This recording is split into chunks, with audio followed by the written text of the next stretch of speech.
Good morning.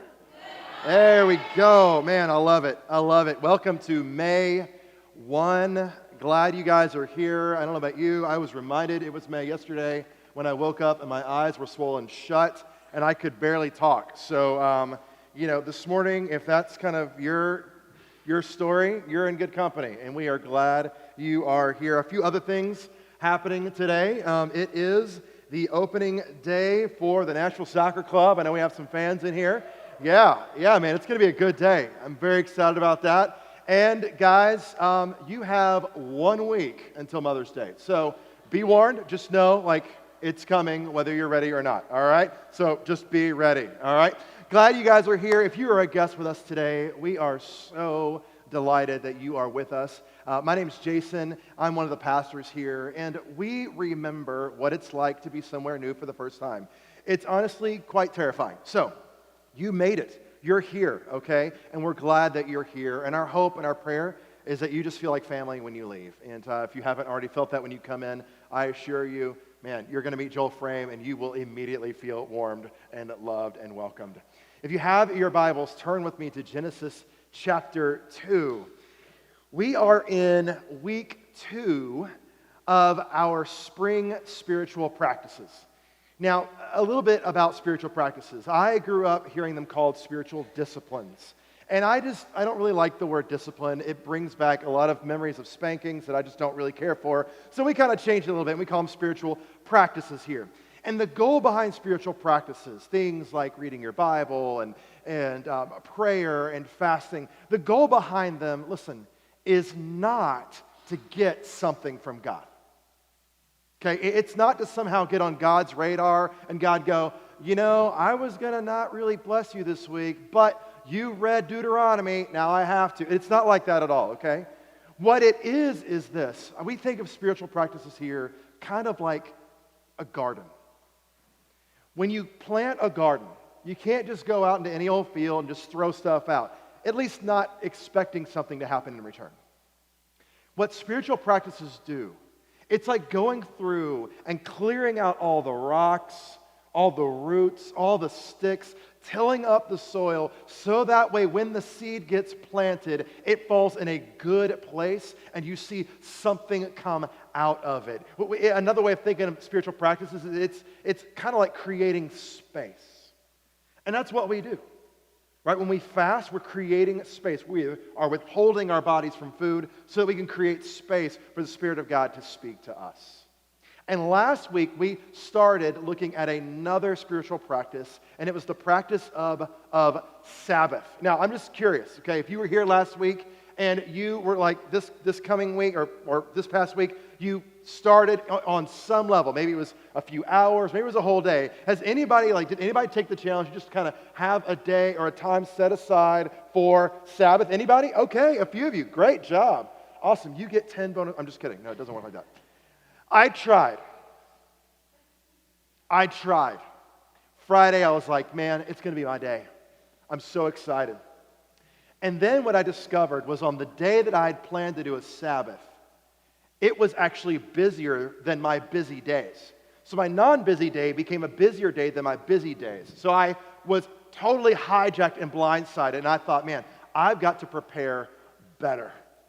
Because, as we said last week, if we don't plan our time, somebody else will, right? So full confession, I recognize this is not easy. I was talking with our community group this past week, and somebody brought up the very obvious thing that we were all like, yes. And she said, our culture is not designed to stop. We don't stop. Nothing about us stops.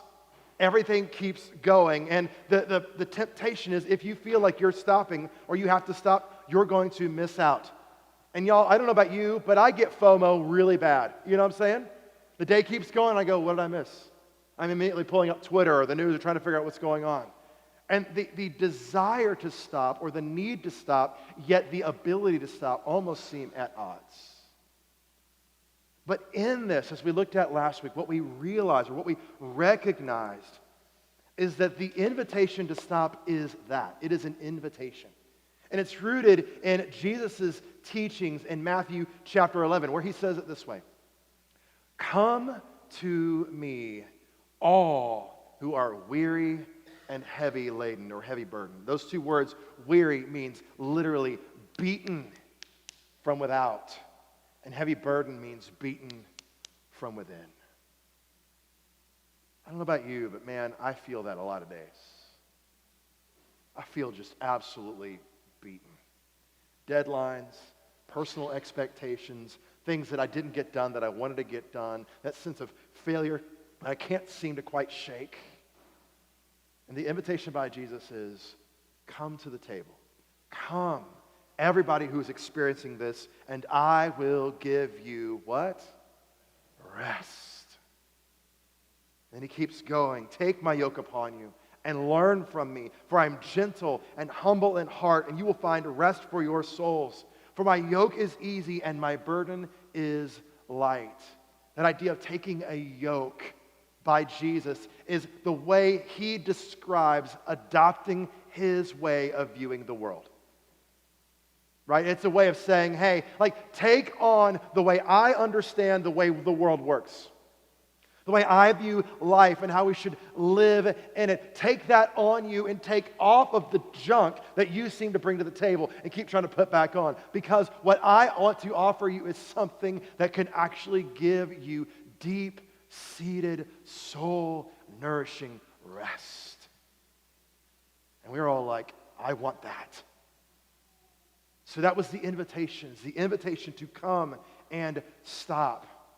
Because Jesus is getting at a problem that all of us carry around, every single individual. It's the fact that we are hardwired to stop, or the Hebrew word there is Shabbat. And when that doesn't happen, it costs us something. Now, to understand this deeper, we've kind of taken the next few weeks to dive into what Jesus is getting at here.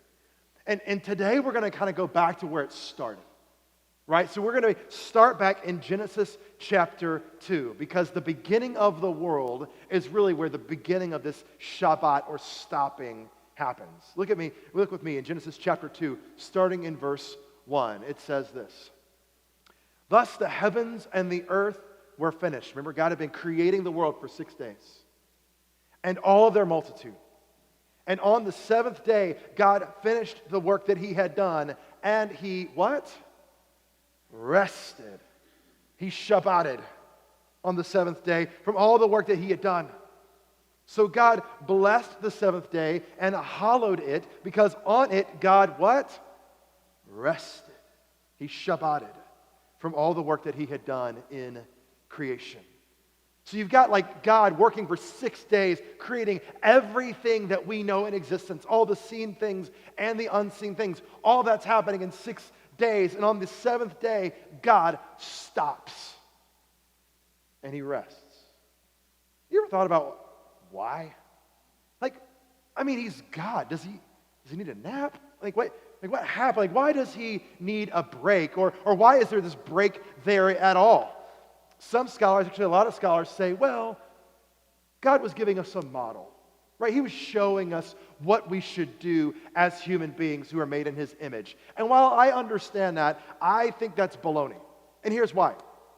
Because for 6 days, God had been doing other things, like creating big balls of flaming gas and throwing them in the sky and calling it the sun, right? Creating plants and animals. And we don't think that we should do that, right? Nobody to my best of my knowledge, nobody in this room has created a galaxy. If you have, I'd love to have a conversation with you, because I've got questions, okay? But we don't see ourselves needing to do that. So why would this be the model? And I don't think that's a great explanation. I think there's a better one. I think the second option is this. What God is doing on the seventh day is actually an invitation into intimacy. It's an invitation into intimacy. The Hebrew writers, which the Old Testament was written in Hebrew, okay, Hebrew writers had a way of telling a story where they would kind of give this big picture sentence. It was kind of a general expression. And then they would spend the rest of the verses unpacking the specifics of what was happening in that first part. Like this. Genesis 1:1 says, in the beginning, God made the heavens and the earth, which is a way of saying, in the beginning, God made everything. And then right after that, we see what's happening. right? We see the specifics of how that happens. He creates light, and he has sun and the moon and the stars, and they've got plants and animals and dolphins and people and all of this stuff to explain the specifics of what happened in that first God created heaven and the earth. You with me? That makes sense? Well, the same thing's happening here in Genesis chapter 2. Right? It starts with this general statement of God made all these things, and then he rested. And then it tells us specifically in verse 3 how he rested. It says that he stopped and he did two things. The first thing he did was he blessed it. Now, the Hebrew word for bless is barak, not Obama, right? Different word. Barak, which literally means to stop or to bless or to kneel down. It was a word of intimacy. It was a word of relationship. It was a way of being with somebody or something in that moment with all of your presence. Not hurrying, not rushing by, but being intentional and slowing down in order to just be with the person in whom you are with. Just to be there with them. It was a way of saying, I see you. I'm with you. I hear you. And I want to give every bit of myself to you. You ever have those friendships where you don't have to say a word? Just sitting down and having a cup of coffee or something else. You just being with them is enough. That's barak. That's blessing. There's a story in Mark chapter 10, where the disciples are trying to keep Jesus' schedule organized. And a bunch of parents show up and are like, Jesus, we want you to just hang out with our kids. And the disciples are like, no, we don't have time. We got things to do. We got important people to go see. We got to make this happen. Remember what Jesus says to them? He looks at the disciples. He's like, you guys got to simmer down. You got to chill out. Let the kids come. And the kids go into his presence, and it says that he blessed them. I just imagine like Jesus kind of getting down on his knee, kind of looking at him going, hey guys, I'm so glad you're here. What's your name? What's your favorite color? And what's your favorite type of bird? You ever have a conversation with a 6-year-old? It's all over the map, right? And I imagine that's kind of what Jesus did. Jesus stopping, and he's in this presence with these kids, and it says he blesses them. Same word usage here. God's blessing this day. What's interesting is that word barak in Genesis 2, it appears in two other places right before this. The first is in Genesis chapter 1, verse 20, where it talks about the fifth day of creation. It says that God made, this is my translation, giraffes and rhinoceroses and duck-billed platypuses, whatever that is, right? And he's creating dolphins and whales. And then it says in verse 22, and God blesses them, or God baraks them. And he says, be fruitful and multiply and fill the earth.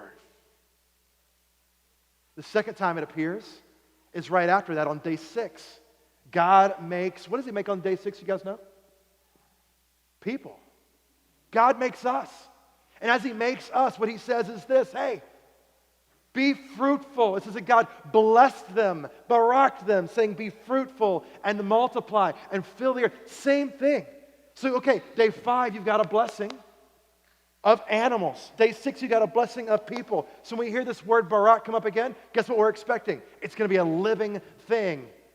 Except it's not. It's a span of time. It's a day.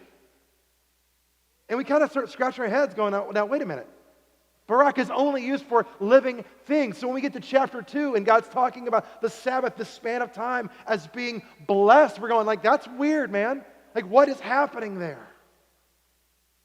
But what we discover in that is what God is saying is, I am filling this space of time with me.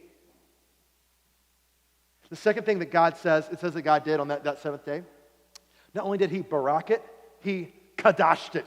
I love that word. Turn to your neighbor and say, kadash.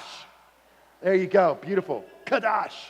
And that word Kadash, we often translate to mean holy, right? And he's setting it apart. It means set aside as unique.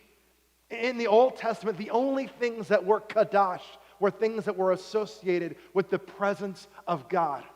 There's a story in Exodus where Moses had been living with the Israelites in Egypt in captivity. And Moses ends up killing a guy and running for his life. He's out there for 40 years kind of taking care of these sheep, and all of a sudden he comes upon this bush, and the bush is burning, but it's not on fire, or it's fire, but it's not, you know what I'm saying? Like it's burning, but it's not burning. It's weird. And if that wasn't weird enough, the bush starts talking to him. And the bush says, Moses, take off your shoes, because the ground on which you're standing is Kadash, is holy. God's presence is in that space. So what God says about day 7 of Shabbat, it's Barak and it's Kadash, meaning that whatever is happening in that 24-hour period is not normal. You could say in a way that this span of time at the end of the week, this 7th day of creation, is like a living temple, a place where God's presence is absolutely filling it. Let me show you what I mean. In Exodus chapter 31, God is giving Moses what we come to know as the 10 Commandments, part 2. All right? And he's up there and he's having this conversation with Moses. You guys remember the 10 Commandments, right? Thou shalt have no other gods before me. Thou shalt not kill. Thou shalt not, like so on and so forth. And then he says this in verse 12. He says it this way, and the Lord said to Moses, you are to speak to the people of Israel and say, above all, you shall keep. That word keep there means to guard like a treasure. You shall protect with your life my Shabbats, my Sabbaths. For this is a sign or a promise between me and you throughout your generations, that you may know that I, the Lord, sanctify or Kadash you. See, here's what's happening. God tells Moses, the Sabbath is not an ordinary day. It's a unique day. It's a promise to Israel. A promise of what? Well, a promise that what he did for this day, he's also doing in them. He kadashed this day. He filled this day with his presence. And now he's kadashing Israel. He's filling them with his presence. You could say it like this. God was saying to Israel that they are going to be his representation of God's presence and God's blessing to the world. And the way they interact with the Sabbath is directly related to the way they interact with God. Now, that's a lot. There's a lot in that. And the question we have is, well, what happens if we don't? I mean, if the Sabbath is this kind of span of time that is filled with the presence and the intimacy and the Barak and the Kadesh of God and people, what happens if we don't or when we don't do that? Well, he keeps going, verse 14. You shall keep, again, there's that protect or guard the Sabbath because it is holy for you. And here's where the kicker comes in. And everybody who profanes it shall be put to death. So that's there. Whoever does any work on it, that soul shall be cut off from among his people. Now, there's a couple things happening here because, y'all, this is like serious, right? He starts off, he says, whoever profanes it. Your translation may say something different. The word there for profane is a word that literally means to wound or to pierce. There's something that God's saying here that is unique about the Sabbath, that connects the span of time to intimacy with God. And what God's saying is when we choose to not stop, there is a wounding that occurs. It is a piercing in that intimacy, which then creates a ripple effect in us. And what God says is that whenever somebody wounds this day, then they will, quote, be put to death. Now, this sounds really harsh, right? I mean, it sounds incredibly, it sounds almost like a threat, right? If you don't rest on the Sabbath, then we're going to kill you and then you'll rest in the grave. That's really what it sounds like, except that's not what's happening. That's not what's happening. The phrase put to death is literally, they will die by dying, which actually sounds like a really dope emo band from the 90s. You know what I'm saying? Death by dying. Death by dying, that phrase is not a threat. It's actually a phrase used to describe a cause and effect relationship. Think about it like this. When I was a kid, I used to live in Texas, Dallas-Fort Worth, more specifically. And a couple times a year, we would get in our little 1981 Toyota Corolla with no AC, and we would drive across Texas and go to New Mexico. That was a very long trip. Not only was it a long trip, it was a long trip with no AC and no technology. Y'all, I was bored out of my mind. So I'd sit in the back of this little yellow Toyota Corolla with no AC, and I would play the game, the only game I really knew to play, which was Count the Cows, right? And I'd go through, and I'm like, okay, and then, you guys ever play that game, like you hit a graveyard, the cows die? Anyway, all right, it's a whole other thing. But I was like, okay, what am I going to do? And so my mom also would get tired of me asking questions. Like if you've ever been on a trip with little kids, what's the number one question to ask? Are we there yet? How much longer? Right? So finally, I think in a way of trying to get me to shut up, we stopped at this gas station. And my mom bought me my favorite candy, gummy bears. I loved gummy bears. You know, that processed sugar, multicolored, it's great.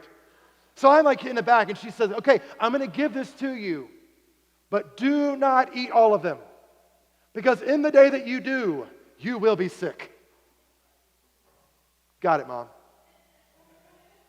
So I'm sitting in the back, and we're cruising along in the awesome Texas heat, and I'm just absent-mindedly popping those suckers in my mouth.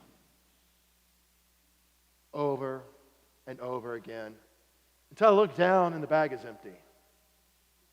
Yeah.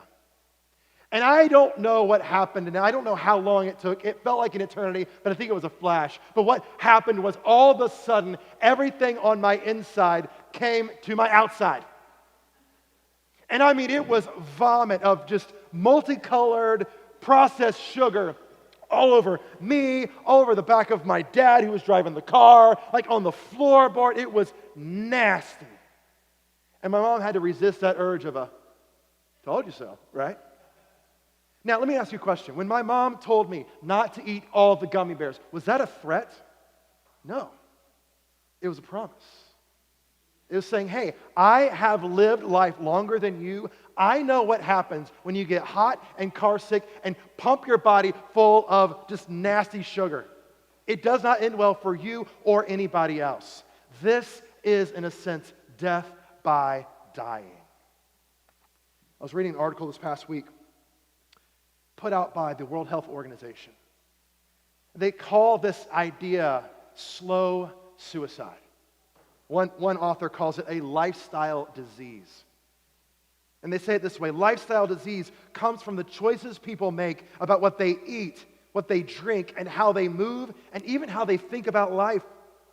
These choices put stress on the body and lead to diseases like diabetes, obesity, and cardiovascular disease, to name a few. They are the leading cause of death globally, meaning there is a chronic form of suicide where people around the world are slowly dying from the choices they make each day. This is death by dying. And this death not only kills us, it kills the relationships that we have in our lives. Don't you feel it? You get so busy. Like you got your to-do list, you're trying to get stuff done, and work obligations are demanding this time of you, and family obligations are demanding this time of you, and you're just going and going and going, all the while continuing to feel isolated and alone, which then leads to depression and thoughts of worse things. It's a kind of death, if you will. And we're warned about it. But we keep eating the gummy bears. We keep popping them in one after another. And here's why. I think there's something about us that places our value and our self-worth in how busy we can be. The Atlantic magazine a few years ago said this: Americans are well off and time poor. And here's why. Driven by the perceptions that a busy person possesses desired human capital characteristics like competence and ambition, and is scarce and in demand on the job market. You can say it like this: in our minds, there is a direct connection, either consciously or subconsciously, between our busyness and our desirability. The busier we are, the more desirable we think we are. But this leads to death by dying. And God wraps it up in verse 15. He says, so here's the reminder: 6 days you shall work, but on the seventh day is a Sabbath of solemn rest, holy, Kadash, to the Lord. And whoever does any work on the Sabbath day will die by dying, or will experience death by dying. It's kind of like a plea, like, don't do this to yourself. Slow down. Shabbat. Stop. So what do we do? Verse 16. So here's the solution. Keep the Sabbath. Observe the Sabbath throughout their generation as a covenant forever. It is a promise, a sign forever between me and the people of Israel, that in 6 days the Lord made heaven and earth, and on the seventh day he rested and was refreshed. This is what Jesus meant when he said in Matthew 11, come to me. Come to me. Come to me. Everybody who is weary, everybody who is beaten, come to me, and I will give you rest. So here's kind of the point. You could say that the practice of Sabbath is kind of a spiritual warfare. It's a way of stopping your soul, where we stop the race of being busy and we slow down to enter into a time of barak, a time of being with God, who's looking at you face to face and just says, I'm so glad you're here. Thank you. Stop your soul. Rest. Because in that space of time, you find intimacy, you find rest, and you find the presence of God. It was designed this way from the beginning. Stop dying by dying. Slow down. Shabbat. So here's my challenge. Same challenge as last week. Find a day. If you're like, I can't do a day, find a time to cut your phone off, be separate, go on a walk, be in nature, but stop. Your value is not determined by what you get done. Your value is determined by the one who wants to be in your presence, if you will stop long enough to see it.